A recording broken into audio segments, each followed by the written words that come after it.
నమస్తే రమగారు. నమస్తే జయ. రమగారు, కాశీ మజిలీ కథలు సో సిరీస్ లో ఉన్నాం కదా మనం. ఎక్కడి దాకా వచ్చిందని అడుగుతారు కదా నన్ను.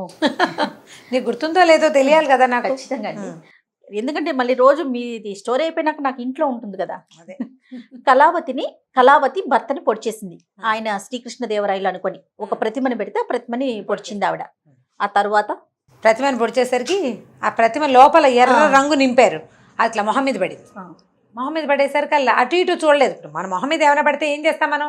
చేతులను వదిలేసి 2 చేతులు మొహం మీదకి వెళ్ళిపోతాయి మొదట. ఎవరికైనా అంతే. తుడుచుకునే ప్రయత్నం, ఈవిడ మొహం తుడుచుకునే ప్రయత్నం చేస్తుండేసరికి అలా మూల ఒక కందకం లాంటి తవ్వి దాక్కున్నారు కదా. రాజు మంత్రి ఇద్దరు ఉన్నారు. అవును. రాయల వారు తిమ్మరసుల వారు ఇద్దరు బయటకు వచ్చారు. హడిలిపోయింది అమ్మాయి వాళ్ళని చూసేసరికి. హడిలిపోయింది. అక్కడి నుంచి రాజుగారు ఏం చేశాడు, ఆ చురిక లాక్కొని ఈవిని పొడిచేయబోయాడు. దుర్మార్గురాల, పెళ్లి చేసుకుంటే నువ్వు చేయాల్సింది ఇదా? భర్తని పొడి చంపేసేంత క్రూరత్వమా నీకు?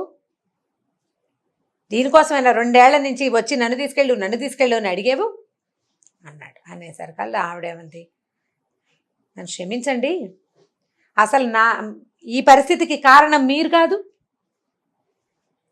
మీరే కదా ఈ పరిస్థితికి. నాకు ఒక నియమం ఉంది, నేను కవి పండితుల్ని మాత్రమే చూస్తా, బ్రాహ్మణుల్ని మాత్రమే చూస్తానంటే మీరు పండితుడు కాదు, బ్రాహ్మడు కాదు. నా సముఖంలోకి వచ్చింది ఎవరు? నేను మిమ్మల్ని రమ్మనలేదు. క్షత్రియుని పెళ్లి చేసుకోవాలన్నది నా నియమం. నా నియమభంగం ఎవరి వల్ల అయింది? మీ వల్లే నియమభంగం అయింది. ప్రపంచమంతా ప్రసిద్ధికి ఎక్కేలా చేశారు నేను మీ భార్యనని.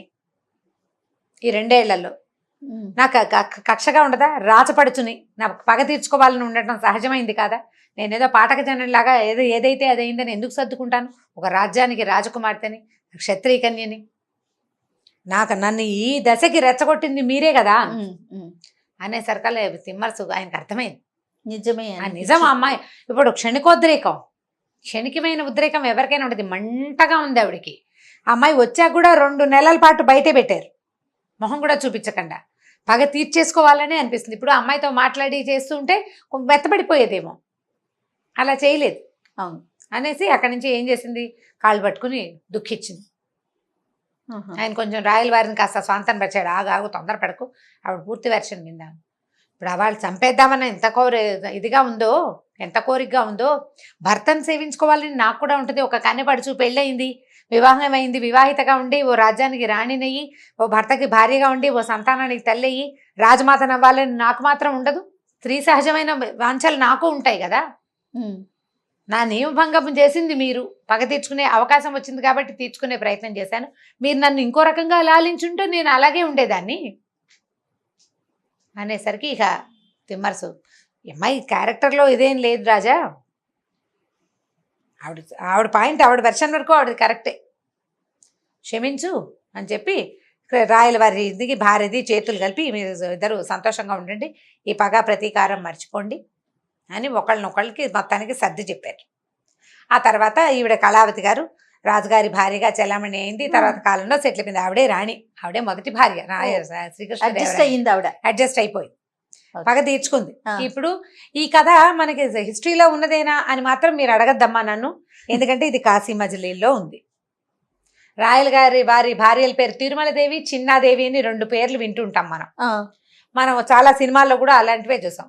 ఈవిడ పేరు కళావతి కదా అని మీరు అడగచ్చు. ఈవిడ పేరే తిరుమలదేవిగా మార్చుకున్నారేమో మనకు తెలియదు.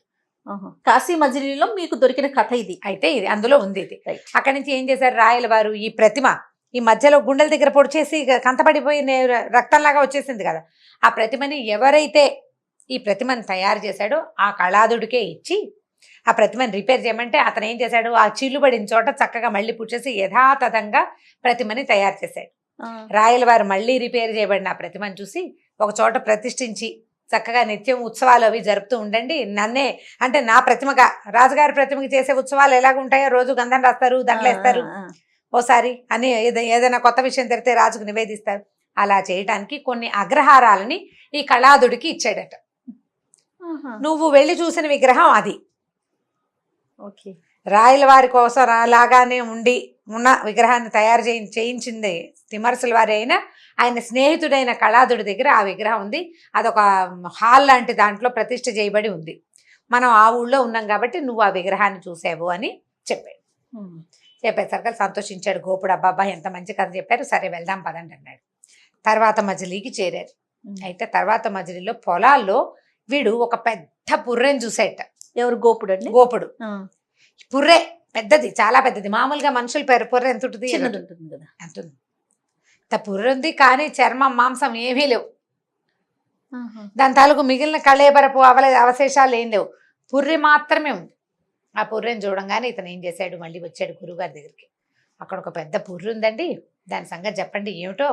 అంత పుర్రె, అతిమానుషమైన పుర్రె కదా, మామూలు మనుషులకి అంత ఎలా ఉంటుంది, జంతువు పుర్రె కాదు, మానవ పుర్రెలే కనపడుతోంది అనేసరికి ఆయన ఏం చేశాడు, సరే కథ చెప్పుకుందాం, ముందు సాపాటు చేసేసి భోజనాలు అయినాక చెప్పుకుందామని ఇదంతా భోజనం అయ్యాక ఆ మణిని దగ్గర పెట్టుకుని చూసి ఏం చెప్పాడంటే, ఈ దేశం మనం ఇప్పుడు ఏ రాజ్యంలో ఉన్నామో ఇది వరకు ఆ రాజ్యానికి శత్రుంజయుడని ఒక రాజుగారు ఉండేవాడు. శత్రుంజయుడికి 7 భార్యలు. అయితే ఆయనకి సంతానం కలగలేదుట, సంతానం లేదు. అయితే ఒక ఋషి, ఒక ఆయన ఏదో తపస్సు చేసి తన తపఫలంగా దొరికిన ఒక మామిడి పండుని రాజుగారికి ఇచ్చేట. ఇచ్చి నీ భార్యలకు ఇవ్వు, భార్యలో ఎవరికైనా ఇవ్వు, సంతానం కలుగుతుంది అని. ఆయనకి 7 భార్యలు ప్రీతిగానే ఉండేది. ఏం చేశాడు, 7 ముక్కలు కోసి 7 ఇచ్చాడు. ఈ 7 అమ్మాయిలు గర్భవతులయ్యారు. రాజుగారు, రాణిగారులు, రాజుగారి భార్యలు. ఆ సమయంలో ఒకసారి ఈయన ఒక వేటకి వెళ్ళాడు, ఈ శత్రుంజయుడు. వెళ్తే ఎక్కడో అడవిలోకి వెళ్తే ఒక పెద్ద తోట కనపడిందట అడవిలో. ఆయన దారి తప్పిపోయి ఆ తోటలోకి వెళ్ళిపోయాడు అనమాట. వీళ్ళంతా సైనికులు, వాళ్ళు రాజుగారి వేట అంటే ఒకడే వెళ్ళక చూడు, వాళ్ళంత మంది వెళ్తారు, మార్బలం చాలా ఉంటారు కదా, వాళ్ళంత మంది మార్బలం ఉంటుంది, ఎవరు లేరు ఇక్కడ. ఇతను ఏం చేశాడంటే దారి తప్పిపోయి ఒక్కడే అయిపోయాడు. అయిపోయి ఈ అడవిలో ఉన్న ఒక తోట లాంటి దాంట్లోకి వెళ్ళిపోయాడు. చాలా అందమైన తోట, ఒక మధ్యలో ఒక మందిరం లాంటిది, అంటే ఒక మండపం లాంటిది ఉంది, భలే అందంగా ఉంది. అక్కడ ఒక అందమైన అమ్మాయి పడుకుని నిద్రపోతుంది. ఎంత బాగుందో. ఈయన ఆశ్చర్యపోయాడు, ఇంత సౌందర్యవతి ఏమిటి, ఈ అడవి ఏమిటి, ఈ అడవిలో తోట ఏమిటి, ఇంత మండపం ఉండటం ఏమిటి, ఏదో చెట్టు కింద పడుకుని నిద్రపోవడం అయితే పోనీ ఎవరో దారే పోయేవాళ్ళు అనుకోవచ్చు, ఎంత అలంకరించి బ్రహ్మాండంగా ఉంది. సరే ఆ అమ్మాయిని చూసేసరికి, నువ్వు మగవాడివి, నేను నీతో మాట్లాడినది అమ్మాయి, నాకు మగవాళ్ళంటే ఇష్టం ఉండదు, మరి నేను మా ఒక గురువు గారిని ఆశ్రయించి చదువుకున్నాను, నేను ముందు నుంచి పురుషద్వేషిని, నాకు అసలు మగవాళ్ళ మీద నమ్మకం లేదు. అయితే ఆయన మా తండ్రి కూడా నా పురుషద్వేషాన్ని ఒప్పుకున్నాడు. సరే మా గురువుగారు ఏమన్నారంటే, అమ్మాయికి వివాహేచ్ఛ లేకపోతే హాయిగా ఇలాగే ఉండనిమన్నాడు. అందుకని మా గురువుగారు తన మంత్రశక్తితో ఈ తోటను సృష్టించి ఇచ్చాడు.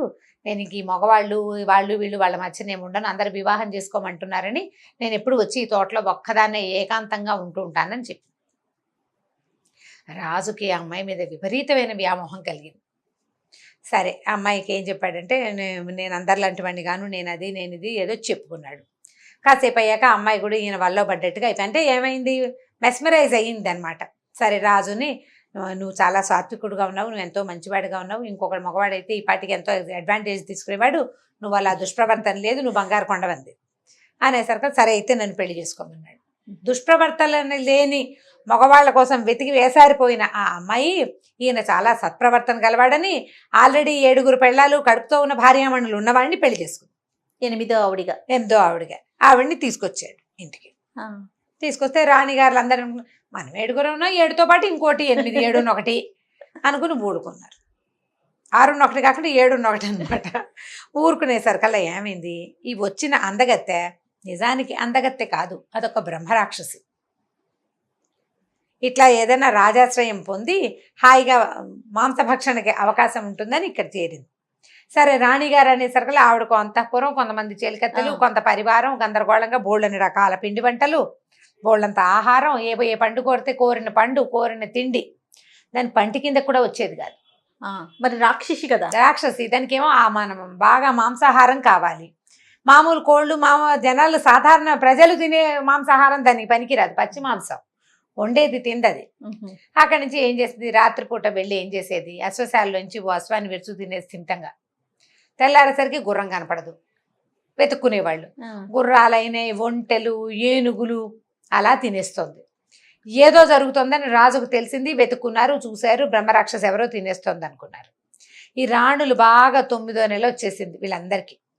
ఒకసారి ఏం చేసిందంటే, ఈవిడ ఒక పట్టపు టేనుగుని సంహరించి చంపేసి దాని మాంసాన్ని ఈ 7 రాణుల మందిరాల్లోనూ దాచేందుకు నీ పంపించింది. రాజుగారికి ఏం చెప్పిందంటే, నేను మీ రాణి, నీ పెద్దరాణి ఏనుగుని తింటుండగా చూశానని చెప్పింది.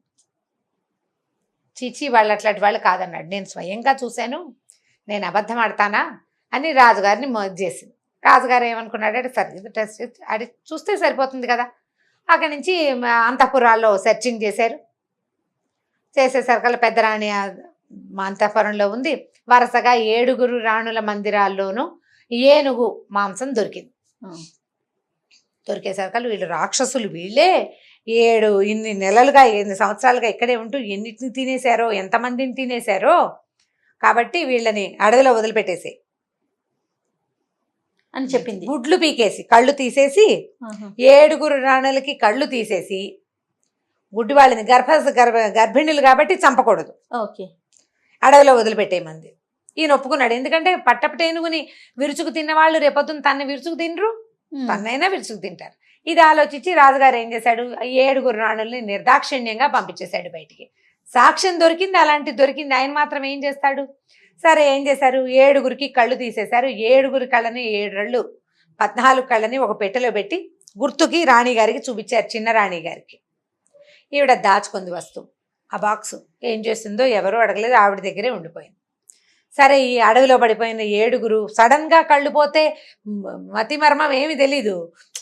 పుట్టుగా అంధులు అనుకో, జాత్యంధులు అయితే వాళ్ళకి క్రమంగా ఎదుగుదలలోనే తెలుసుకుంటారు. సడన్గా కళ్ళు పోతే ఎంత కన్ఫ్యూజియస్గా ఉంటుంది ప్రపంచం, చాలా కన్ఫ్యూజన్. పైగా గర్భావస్థ, అడవి, అలవాటైన ప్రదేశం కాదు, ఎవరు పరిచారకులు లేరు, సేవకులు లేరు, రాణులు గందరగోళంగా అయిపోయారు. ఒక్కొక్కళ్ళు కన్నారు. కన్న ప్రతి బిడ్డని అడవి జంతువులు లాక్కెళ్ళిపోయినాయి. పసిబిడ్డలు నెత్తురు వాసన వచ్చేసరికల్లా అడవిలో జంతువులు వేసిపోతారు కదా. 6 అయ్యేసరికల్లా ఆయన ఏమనుకున్నారు, ఒక 2-3 రోజుల వ్యవధిలోనే జరిగిపోతున్నాయి పురుళ్ళు. ఏమనుకున్నారు, మన వల్ల కావట్లేదు, ఈ ఆఖరి పిల్లవాడు, ఆఖరి దాని పురుడిని జాగ్రత్తగా చెయ్యాలని 6 ఒక వలయంగా నిలబడి ఆ పిల్లాడిని కన్నాక వాడిని కింద పెట్టకుండా, అసలు ఎక్కడా వదిలిపెట్టకుండా, చేతుల్లో నుంచి చేతుల్లోకే మార్చుకుంటూ ఆ 7వ గర్భంలో జన్మించిన కుమారుణ్ణి జాగ్రత్త పరిచారు, పెంచుకున్నారు. ఒక్క పిల్లాడు బతికాడు వాళ్ళకి. సరే ఆ ఒక్క పిల్లాడిని అట్లాగే గుడ్డిగా ఎలాగోలాగా ఏదో తడుముకుంటూ చెరువు దగ్గరికి వెళ్ళి నీళ్ళు పోసుకుని ఏదో దొరికిన కాయ కసురు తిని, ఆ పిల్లాడికి ఏముంది, పాలిచ్చే తల్లులే కదా ఉన్న వాళ్ళంతా, తలా కాసుని పాలిచ్చుకుని పిల్లాడిని పెంచుకున్నారు. పిల్లాడు కొత్త పెద్ద 3-4 ఏళ్ళు వచ్చేసరికి వాడికి తెలిసింది, వాడికి కళ్ళు కనపడతాయి కదా. ఈ కళ్ళు లేని తల్లుల అవస్థ గమనించి వాడు మంచి చురుగ్గా అయ్యాడు. మనకి అవసరం అన్నీ నేర్పిస్తుంది. 5-6 ఏళ్ల వయసు వచ్చాక వీళ్ళు ఉన్న చోట పళ్ళు గిళ్ళు లేవని దూరంగా ఎక్కడో పళ్ళ వాసనలు వస్తుంటే కోతులు కిచకిచలు వినపడుతుంది. అందుకని వీడేం చేశాడు, ఈ పిల్లాడు అక్కడెక్కడో పళ్ళు బాగా ఉన్నాయి, అక్కడ కోతులు అవి బాగా కిచకిచలాడుతున్నాయి, ఒకవేళ ఏవో ఫ్రూట్స్ ఏవో ఉండుంటాయని ఈ తల్లులందరినీ అక్కడికి తీసుకుపోయాడు. వెళ్తే అదొక కిరాతుల గుంపు ఉన్న స్థలం అన్నమాట. అక్కడ ఆహారం దండిగా దొరుకుతోంది. ఒక కిరాతుల గుంపు ఉంది, మంకీలు పక్షులు అన్నీ ఉంటాయి. ఆహారం దొరుకుతుంటే జంతువులకి ఏముంది, హాయిగా ఉంటుంది. సరే ఏం చేశాడు, అక్కడికి వెళ్ళేసరికల్లా ఇంత ఎత్తునున్న తెల్లగా మెరిసిపోతున్న పిల్లాడు, రాజుగారి కొడుకు కొంచెం కళగా కనపడుతుంది. ఈ 7 తల్లులు వాళ్ళు ఏం చేశారు, కొద్దిగా ఆదరించి పిల్లాడిని దగ్గర ఉంచుకున్నారు. పిల్లాడు ముద్దుగా ఉన్నాడు, చక్కగా మాట్లాడతాడు, కొంచెం చురుగ్గా ఉన్నాడు. ఈడుని మించిన చురుకుతనం, ఎందుకంటే వాడు 3వ ఏటి నుంచి సర్వైవల్ స్ట్రగుల్ ఫర్ ఎగ్జిస్టెన్స్లోనే ఉన్నాడు, వాడు యాక్టివ్గా ఉంటాడు కదా. ఈ యాక్టివ్నెస్ తోటి ఏమైంది, కొంచెం 10-14 ఏళ్ళు వచ్చేసరికల్లా కిరాతుల దగ్గర బోల్డ్ అంతా యుద్ధ విద్యలు నేర్చుకున్నాడు. వాడు ఎంత లాఘవంగానో బాణం వేసేవాడు. లోపలున్న రాచరక్తం, తర్వాత ఒక ఋషి తాలూకు వరం వల్ల వచ్చిన మామిడి పండు నుంచి పుట్టడం, స్ట్రగుల్, ఎగ్జిస్టెన్స్ కోసం చేసే స్ట్రగుల్ ఎలాగో ఉంది. వాడు 15 ఏళ్ల వయసులో ఒక సింహాన్ని ఒట్టి చేతులతోటి చంపేసేటవాడు. ఇంత గొప్పగా పరాక్రమవంతుడైన పిల్లాడని వాడిని సింహదమనుడు అని పిలిచేవారు. సింహాన్ని చంపినవాడు. వాడికి 17-18 సంవత్సరాలు వచ్చాక వాడికి ఏం ఊహ వచ్చిందంటే, మా అమ్మలు ఇక్కడ ఉన్న వాళ్ళు ఒక రకంగా లేరు, ఇప్పుడు అడవిలో పడున్న రాణులే, చాలా కాలం నగరవాసం చేసి ఉన్నవాళ్ళు, ఇక్కడ ఉన్న వాళ్ళ భాష, తల్లుల భాష, వీళ్ళ ప్రవర్తన, తల్లుల అన్నిట్లలో వాడికి డిఫరెన్సెస్ కనపడుతూ ఉంటాయి. అప్పుడు ఏదో ఒక సందర్భంలో అడిగేసరికల్లా వాళ్ళు మేలుగా ఇది జరిగిందంతా ఇట్లా జరిగిందని చెప్పేసరికల్లా వీడికి ఏమనిపించింది, ఎన్నాళ్ళు ఇక్కడ ఉంటాం, ఏదైనా నగరానికి వెళ్ళి పొట్టపోసుకోవాలి, తల్లులకి కళ్ళకి ఏదైనా వైద్యం దొరుకుతుందేమో చూడాలి అంటే వాళ్ళు భయపడ్డారు. అమ్మో నేను పంపించాను నాయన, నువ్వు మాకున్నది ఒక్కడివే, అంటే ఏం భయం లేదు, ఆ కిరాతల గుంపుకి వీడే నాయకుడు, రాజు అయిపోయాడు, వాడు బలశాలి కదా. సరే వాళ్ళందరికీ తల్లుని అప్పచెప్పి తను ఏం చేశాడు, నగరానికి వెళ్ళిపోయాడు. నగరానికి వెళ్ళేసరికల్లా ఇప్పుడు వెళ్తే ఏముంది, ఓసారి వెళ్ళేసరికల్లా వీడు కొంచెం బాగా బలశాలిగా ఉన్నాడు, యాక్టివ్గా ఉన్నాడు, కిరాత వేషం అయినప్పటికీ తెలివిగా ఉన్నాడు. తల్లుడు కొంచెం చదువుకున్న తల్లుడే కదా. ఈ వెళ్ళేసరికల్లా ఏమైంది, అతను ఒక సత్రంలో దిగాడు. ఆ సత్రంలో ఉండేవాడు. ఆ సత్రం దగ్గరికి ఒక గుర్రము కత్తి అమ్మకానికి వచ్చింది. ఆ గుర్రం ముఖం మీద ఒక గుడ్డ కత్తి ఉందన్నమాట. కత్తి మహాబరువు. ఆ కత్తిని ఎత్తగలిగిన వాడే గుర్రాన్ని ఎక్కగలడు. కత్తి ఎత్తటమే కష్టం. గుర్రానికి ఆకాశ గమన శక్తి ఉంది. అది నేల మీదే కాదు, ఆకాశంలో కూడా నడుస్తుంది. ఈ గుర్రము కత్తి సొంతం చేసుకున్న వాళ్ళకి 10,000 వరహాలకే గుర్రము కత్తి 2 ఇచ్చేయబడతాయి. అంటే ఆ దేశపు రాజైన శత్రుంజయుడు అంటే ఈ సింహదమనుడి తండ్రి కూడా ట్రై చేశాడు, ఎవరో కత్తి ఎత్తలేకపోయారు. ఆ కత్తి ఎత్తి పట్టుకుని గుర్రం ఎక్కాలి. అది పట్టుకున్నాక ఇంకెక్కలేకపోతున్నారు. ఈ కుర్రాడు ఏం చేశాడు, నేను ట్రై చేస్తానని వీడు ఎన్నో చెట్లెక్కి గొట్లెక్కి చిన్నప్పటి నుంచి అదే పని మీద ఉన్నాడు. ఏదో నేర్చుకునేది కాదు కదా. సరే ఏం చేశాడు, ఆ కత్తి లాఘవగా భుజాన్ని వేసుకున్నాడు. చెంగుమని ఒక్క ఎగిరి గుర్రం మీద ఎక్కేసాడు. ఎక్కేసరికల్లా ఆ గుర్రం పరుగు తీసింది. వాడు మొదటిసారి గుర్రం ఎక్కటం అయినా కూడా దాన్ని లాఘవంగా పట్టుకున్నాడు. అది పైకి ఎగిరింది, కిందకి ఎగిరింది, మొత్తం అన్ని చోట్ల ఎగిరి దూకి ఏం చేసినా గుర్రాన్ని వాడు వదిలిపెట్టలేదు. గుర్రం వాడికి స్వాధీనం అయిపోయింది. ప్రజలంతా ఓహో అన్నారు, భలే సూపర్గా చేశాడు. మనం అట్లా హీరోల కథలు వింటుంటాం కదా, అందరూ చప్పట్లు కొట్టారు, శబాష్ శబాష్ అన్నారు, కొనుక్కోమన్నారు. కొనుక్కోవడానికి డబ్బులు ఏవి మన వాడి దగ్గర. వీడు వచ్చిందేమో అడవి నుంచి, ఏదో అక్కడ ఇక్కడ దొరికిన మణులు రాళ్ళు తెచ్చుకున్నాడు. వాటిని ఏదో అమ్మి 10 రూపాయలు పెట్టుకుని తిని తిరుగుతున్నాడు. అక్కడి నుంచి సరే సైన్యాధ్యక్షుడు, మంత్రి, వారావీర నలుగురు చేరారు. వాళ్ళంతా ఏమన్నారు, రాజుగారు కూడా ఆశ్చర్యపడి, ఇంత శక్తి కుర్రాడు చూస్తే చువ్వాళ్ళే ఉన్నాడు, వీడు ఇంత పవర్ఫుల్గా ఎలా ఉన్నాడు అనుకుని రాజుగారి చేత ఆ గుర్రాన్ని ఆ కత్తిని కొనిపించారు. మంత్రి సైన్యాధ్యక్షుడు కలిసి. రాజు అన్నాడు, నువ్వు మా దగ్గరే ఉండు, ఏదో ఒక సైనిక పదవిలో ఉండు కానీ అని చెప్పి, తన తండ్రి అయినా కూడా నాన్నెవరు మీ అమ్మ ఎవరు అంటే ఎవరు లేరు, నేను కిరాతల గుంపులో వాడిని అని చెప్పుకున్నాడు. అక్కడ ఉండటం మొదలుపెట్టాడు అనమాట. సరే ఇవి ఉండేసరికల్లా రాజుగారి దగ్గరికి, రాజుకి అంత యాక్టివ్గా చురుగ్గా ఉండే పిల్లలు సంతానం లేదు. 7 పెళ్ళాలా ఎక్కడికో పోయారో ఏమయ్యారో తెలీదు. ఈ ఉన్న భార్యమణికి సంతానము లేదు. కానీ ఇప్పటికీ ఆ ఊళ్ళో ఏదో ఒక గుర్రమో ఏదో ఒక గాడిదో ఏదో ఒక ఏనుగో చంపబడుతూనే ఉంది. వీళ్ళు పట్టుకోలేకపోతూనే ఉన్నారు. అప్పటికి 16 సంవత్సరాలు 17 సంవత్సరాల నుంచి అదే జరుగుతుంది. మధ్య మధ్యలో మనుషులు కూడా మాయమైపోతుంటారు, ఎక్కడికి పోయారో తెలీదు, ఎవరు చేస్తున్నారో తెలీదు. సరే రాజుగారు అన్నాడు, అబ్బాయి నువ్వు చాలా సమర్థుడివి, ఈ ఆకాశగమన విద్య ఉన్న గుర్రం ఉంది నీ చేతిలో, నువ్వు నా దగ్గర ఉండు.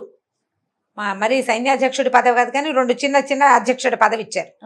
రాత్రిపూట పహరా కాసి ఏ సమయంలో ఇది జరుగుతోందో ఈ చంపడాలు ఎవరు చేస్తున్నారో చూడమన్నారు.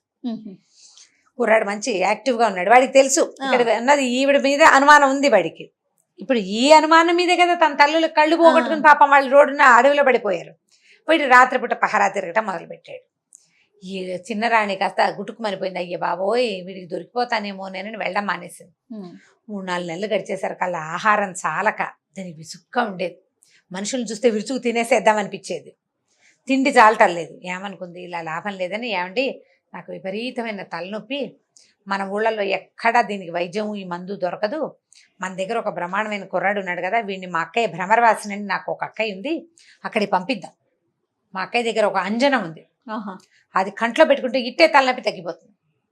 అదంతా తలనొప్పిగా ఉంది. ఆవిడ ఆహారం లేక ఒడిలిపోయింది మనిషి.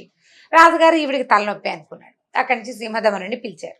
పిలిచాక సరే ఆవిడ చెప్పింది, బాగా ఫలానా మన ఇక్కడి నుంచి 100 యోజనాలు వెళ్తే ఒక కొండ వస్తుందా, ఆ కొండ మీద నుంచి 100 యోజనాలు అటు దిగావంటే అదేదో ఒక నది వస్తుంది, ఒక సముద్రం వస్తుంది, సముద్రం మధ్యలో ఒక దీవి వస్తుంది, బోల్డ్ అని చెప్పింది అనమాట. అక్కడికి వెళ్ళాక ఒక కొండ రాయి కనబడుతుంది, నేను ఒక పొడి ఇస్తాను, పొడి కనుక చల్లేవంటే దాని మీద అదంతా బిలం విచ్చుకుంటుంది, లోపల మా అక్కయ్య ఉంటుంది, నేను ఒక ఉత్తరం రాసిస్తాను, ఆ ఉత్తరం మా అక్కయ్య చేతిలో పెట్టు నీకు అని చెప్పింది. ఇప్పుడు చూడు, ఈ అమ్మాయి నేను రాజకుమార్తెని అని చెప్పింది రాజుకి. మా అక్కయ్య కొండ అవతల, తర్వాత గుట్ట అవతల ద్వీపంలో ఎక్కడో ఉంటుందంటే రాజుగారు ఎలా నమ్మాడు? అలాగే ఈ మోహావేశంలో ఒళ్ళుపై తెలియదు అనమాట. ఇది నిన్న ఇలా చెప్పింది, ఇవాళ ఇలా చెప్తోంది ఏంటి అనిపించలా. ఈ కుర్రాడికి ఒక ఉత్తరం రాసింది. దానితోడు భార్యలందరూ వెళ్ళిపోయినాక కూడా ఇక్కడ మరణాలు జరుగుతానే ఉన్నాయి. అది కూడా ఆలోచించట్ల. అయినా కూడా ఏదో జరుగుతోంది అనుకునేవాడు. వాళ్లే చేస్తున్నారనేది అమ్మాయి. ఆహా. వాళ్ళు పోయినా వాళ్ళే చేస్తున్నారు, ఎవరో ఒకళ్ళు వచ్చి తినేస్తున్నారు అనేది. ఉత్తరం రాసి చేతిలో పెట్టింది. ఉమ్. ఉత్తరం దట్టిలో పెట్టుకున్నాడు, గుర్రం ఎక్కాడు. ఆ గుర్రం ఆకాశం మీద వెళ్ళిపోతుంది కదా, ఇక ఈ ద్వీపాలు గీపాలు దాటేసి సముద్ర తీరానికి వెళ్ళిపోతుంది. ఎలాగో జరిగేదే. సరే ఈ అబ్బాయి బయలుదేరి వెళ్ళాడు. వెళ్ళాక ఏం జరిగిందో మళ్ళీ వచ్చే ఎపిసోడ్లో తెలుసుకుందాం మనం. అలానే రమ్మగారు, నమస్తే. నమస్తే. ఇక ఈ వీడియో కనుక మీకు నచ్చినట్లయితే లైక్ చేయండి, షేర్ చేయండి. మరిన్ని వీడియోస్ కోసం మా ఛానల్ని సబ్స్క్రైబ్ చేసుకోండి.